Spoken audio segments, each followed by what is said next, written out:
ओम शांति 29/9/2025 प्रातः मुरली। ओम शांति। बाप दादा मधुबन। बाबा कहे मीठे बच्चे, हाजी मीठे बाबा, बाप आए हैं तुम्हें ज्ञान की तीसरा नेत्र देने, जिससे तुम सृष्टि के आदि मध्य अंत को जानते हो।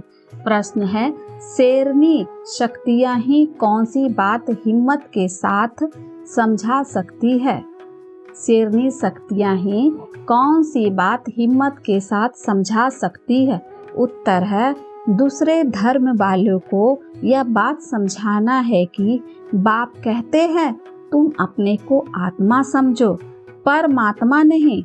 आत्मा समझकर बाप को याद करो तो विकार विनाश होंगे और तुम मुक्ति धाम में चले जाओगे।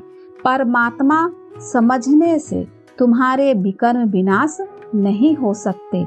यह बात बहुत हिम्मत से शेरनी शक्तियाँ ही समझा सकती है। समझाने का भी अभ्यास चाहिए। गीत है, नैनहीन को राह दिखाओ। ओम शांति। बच्चे अनुभव कर रहे हैं, रूहानी याद की यात्रा में कठिनाई देखने में आती है। भक्ति मार्ग में दर दर ठोकरें खानी ही होती है। अनेक प्रकार के जप तप यज्ञ करते, शास्त्र आदि पढ़ते हैं, जिस कारण ही ब्रह्मा की रात कहा जाता है। आधा कल्प रात, आधा कल्प दिन। ब्रह्मा अकेला तो नहीं होगा ना। प्रजापिता ब्रह्मा है तो जरूर उनके बच्चे कुमार कुमारियां भी होंगे, परंतु मनुष्य नहीं जानते हैं। बाप ही बच्चों को ज्ञान का तीसरा नेत्र देते हैं, जिससे तुमको सृष्टि की आदि मध्य अंत का ज्ञान मिला हुआ है। तुम कल्प पहले भी ब्राह्मण थे और देवता बने थे। जो बने थे वही फिर बनेंगे। आदि सनातन देवी देवता धर्म के तुम हो। तुम ही पूज्य और पुजारी बनते हो। अंग्रेजी में पूज्य को बसी पदी और पुजारी को बसी पर कहा जाता है। भारत ही आधा कल पुजारी बनता है। आत्मा मानती है हम पूज्य थे, फिर हम ही पुजारी बने हैं। पूज्य से पुजारी फिर पूज्य बनते हैं। बाप तो पूज्य पुजारी नहीं बनते। तुम कहते हो हम पूज्य पावन सो देवी देवता थे, फिर 84 जन्मों के बाद कंप्लीट पतित पुजारी बन जाते हैं।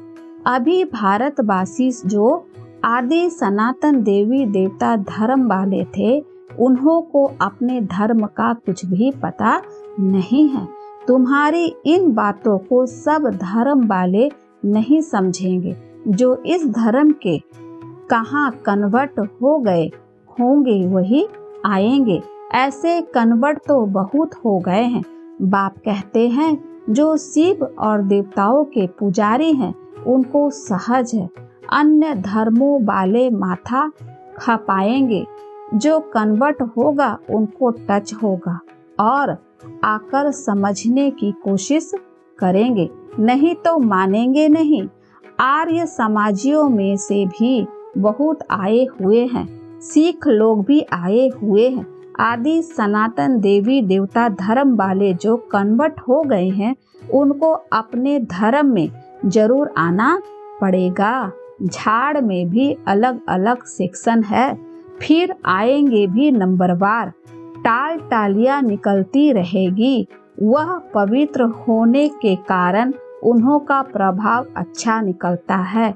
इस समय देवी देवता धर्म का फाउंडेशन है नहीं, जो फिर लगाना पड़ता है। बहन भाई तो बनना ही पड़े। हम एक बाप के बच्चे, सब आत्माएं भाई भाई हैं, फिर भाई बहन बनते हैं। अब जैसे कि नई सृष्टि की स्थापना हो रही है, पहले पहले है ब्राह्मण। नई सृष्टि की स्थापना में प्रजापिता ब्रह्मा तो जरूर चाहिए। ब्रह्मा द्वारा ब्राह्मण होंगे। इनको रुद्र ज्ञान यज्ञ भी कहा जाता है। इसमें ब्राह्मण जरूर चाहिए। प्रजापिता ब्रह्मा की औलाद जरूर चाहिए। वह है ग्रेट ग्रेट ग्रैंड फादर ब्राह्मण हैं। पहले नंबर में चोटी वाले। आदम बीबी एडम ईव को मानते भी हैं। इस समय तुम पुजारी से पूज्य बन रहे हो। तुम्हारा सबसे अच्छा यादगार मंदिर दिलवाड़ा मंदिर है। नीचे तपस्या में बैठे हैं, ऊपर में रजाई, और यहाँ तुम चैतन्य में बैठे हो। यह मंदिर खल्लास हो जाएंगे, फिर भक्ति मार्ग में बनेंगे। तुम जानते हो, अभी हम राजयोग सीख रहे हैं, फिर नई दुनिया में जाएंगे। वह जड़ मंदिर, तुम चैतन्य में बैठे हो। मुख्य मंदिर यह ठीक बनाया हुआ है। स्वर्ग को नहीं तो कहाँ दिखाएंगे, इसीलिए छत में स्वर्ग को दिखाया है। इस पर बहुत अच्छा समझा सकते हो। बोलो, भारत ही स्वर्ग था, फिर अब भारत नरक है।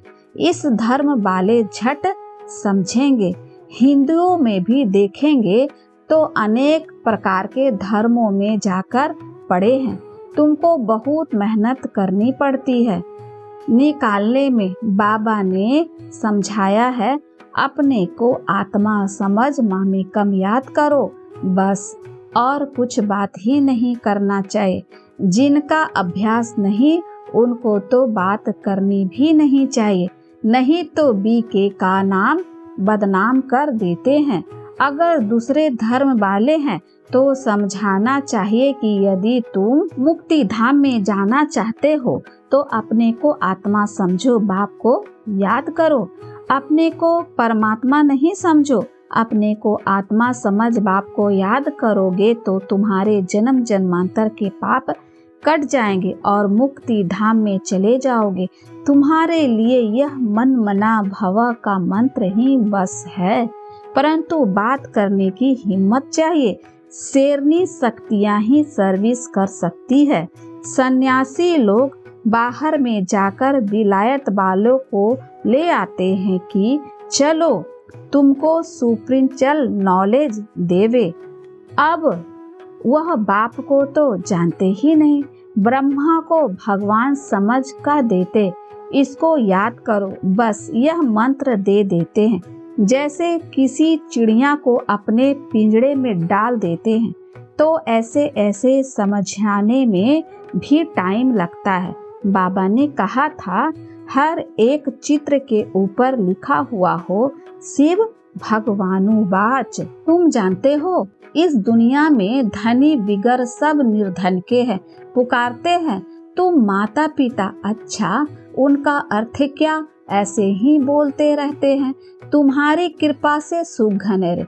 अब बाप तुमको स्वर्ग के सुख के लिए पढ़ा रहे हैं, जिसके लिए तुम पुरुषार्थ कर रहे हो। जो करेगा वह पाएगा। इस समय तो सब पतित हैं, पावन दुनिया तो एक स्वर्ग ही है। यहाँ कोई भी सतो प्रधान हो ना सके। सतयुग में जो सतो प्रधान थे वही तमो प्रधान पतित बन जाते हैं। क्राइस्ट के पिछाड़ी जो उनके धर्म वाले आते हैं वह तो पहले सतो प्रधान होंगे ना। जब लाखों की अंदाज में होते हो तब लक्सर तैयार होता है लड़कर बादशाही लेने। उनको सुख भी कम तो दुख भी कम। तुम्हारे जैसा सुख तो किसी को मिल ना सके।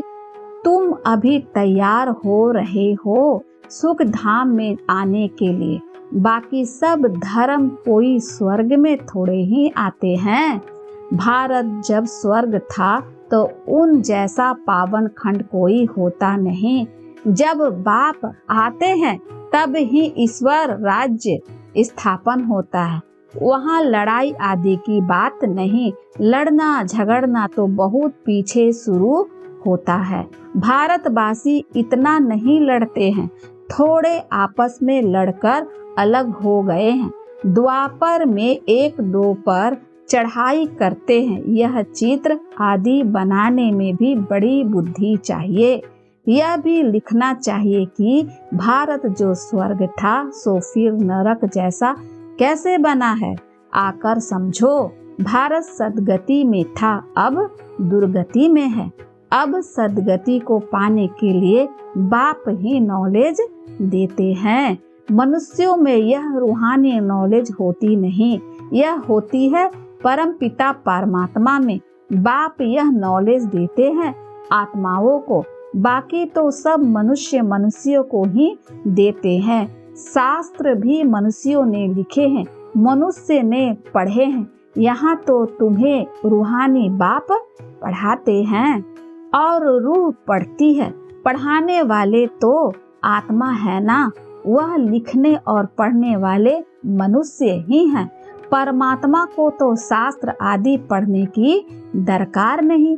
बाप कहते हैं इन शास्त्रों आदि से किसी की भी सद्गति हो नहीं सकती, मुझे ही आकर सबको वापस ले जाना है। अभी तो दुनिया में करोड़ों मनुष्य है। सतयुग में जब इन लक्ष्मी नारायण का राज्य था तो वहाँ 9 लाख होते हैं, बहुत छोटा झाड़ होगा। फिर विचार करो इतनी सब आत्मा कहाँ गई? ब्रह्मा में वे पानी में तो नहीं लीन हो गई, वह सब मुक्ति धाम में रहती है। हर एक आत्मा अविनाशी है, उनमें अविनाशी पाठ नुधा हुआ है जो कभी मिट नहीं सकता। आत्मा अविनाश हो ना सके। आत्मा तो बिंदु है, आत्मा तो बिंदु है, बाकी निर्माण आदि में कोई भी जाता नहीं, सबको पाठ बजाना ही है। जब सब आत्माएं आ जाती है तब मैं आकर सबको ले जाता हूँ। पिछाड़ी में है ही बाप का पाठ, नई दुनिया की स्थापना, फिर पुरानी दुनिया का विनाश। यह भी ड्रामा में नूंद है। तुम आर्य समाजियों के झुंड को समझाओ तो उसमें जो कोई इस देवता धर्म का होगा उनको टच होगा। बरोबर यह बात तो ठीक है, परमात्मा सर्वव्यापी कैसे हो सकता है? भगवान तो बाप है, उसने वर्षा मिलता है। कोई आर्य समाजी भी तुम्हें पास आते हैं ना, उनको ही सैपलिंग कहा जाता है। तुम समझाते रहो, फिर तुम्हारे कुल का जो होगा वह आ जाएगा। भगवान बाप ही पावन होने की युक्ति बतलाते हैं। भगवानुवाच मामेकम याद करो, मैं पतित पावन हूँ, मुझे याद करने से तुम्हारे विकर विनाश होंगे और मुक्ति धाम में आ जाएंगे। यह पैगाम सब धर्म वालों के लिए है। बोलो। बाप कहते हैं देह के सब धर्म छोड़ मुझे याद करो तो तुम तमो प्रधान से सतो प्रधान बन जाओगे। मैं गुजराती हूँ, फलाना हूँ, यह सब छोड़ो, अपने को आत्मा समझो और बाप को याद करो। यह योग अग्नि, संभाल कर कदम उठाना है। सब नहीं समझेंगे। बाप कहते हैं पतित पावन मैं ही हूँ, तुम सब हो पतित। निर्माण धाम में भी पावन होने बिगर आ ना सके। रचना के आदि मद अंत को भी समझना है, पूरा समझने से ही ऊंच पड़ पाएंगे। थोड़ी भक्ति की होगी तो थोड़ा ज्ञान समझेंगे, बहुत भक्ति की होगी तो बहुत ज्ञान उठाएंगे। बाप जो समझाते हैं उसको धारण करना है। वानप्रस्थियों के लिए और ही सहज है, ग्रस्त व्यवहार से किनारा कर लेते हैं। वानप्रस्थ अवस्था 60 वर्ष के बाद होती है। गुरु भी तब करते हैं। आजकल तो छोटेपन में ही गुरु करा देते हैं, नहीं तो पहले बाप फिर टीचर, फिर 60 वर्ष के बाद गुरु किया जाता। सतगति दाता तो एक ही बाप है, यह अनेक गुरु लोग थोड़े ही हैं। यह तो सब पैसे कमाने की युक्तियां है। सतगुरु है ही एक, सबकी सदगति करने वाला। बाप कहते हैं मैं तुमको सब वेदों शास्त्रों का सार समझाता हूँ। यह सब है भक्ति मार्ग की सामग्री।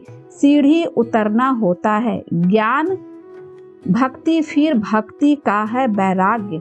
जब ज्ञान मिलता है तभी भक्ति का वैराग्य होता है। इस पुरानी दुनिया से तुमको वैराग्य होता है, बाकी दुनिया को छोड़ कहाँ जाएंगे? तुम जानते हो यह दुनिया ही खत्म होनी है, इसीलिए अब बेहद की दुनिया का संन्यास करना है। पवित्र बनने बिगर घर जा न सके। पवित्र बनने के लिए याद की यात्रा चाहिए। भारत में रक्त की नदियाँ होने के बाद फिर दूध की नदियाँ बहेगी। विष्णु को भी क्षीर सागर में दिखाते हैं। समझाया जाता है इस लड़ाई से मुक्ति जीवन मुक्ति के गेट खुलते हैं। जितना तुम बच्चे आगे बढ़ोगे उतना ही आवाज निकलता रहेगा। अब लड़ाई लगी की लगी। एक चिंगारी से देखो आगे क्या हुआ था। समझते हैं कि लड़ेंगे जरूर, लड़ाई चलती ही रहती है। एक दो के मददगार बनते रहते हैं। तुमको भी नई दुनिया चाहिए तो पुरानी दुनिया जरूर खत्म होनी चाहिए। अच्छा, मीठे मीठे सिखलद्दे बच्चों प्रति माता पिता बाप दादा का याद प्यार और गुड मॉर्निंग। रूहानी बाप की रूहानी बच्चों को नमस्ते। हम रूहानी बच्चों की ओर से रूहानी माता पिता बाप दादा को याद प्यार और नमस्ते बाबा, शुक्रिया बाबा, शुक्रिया। धारणा के लिए मुखसार है। पहला, यह पुरानी दुनिया अब खत्म होनी है, इसीलिए इस दुनिया का संन्यास करना है। दुनिया को छोड़कर कहाँ जाना नहीं है, लेकिन इसे बुद्धि से भूलना है।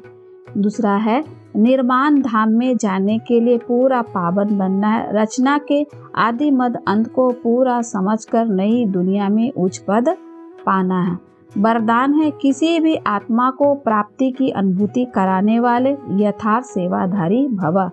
किसी भी आत्मा को प्राप्तियों की अनुभूति कराने वाले यथार्थ सेवाधारी भव।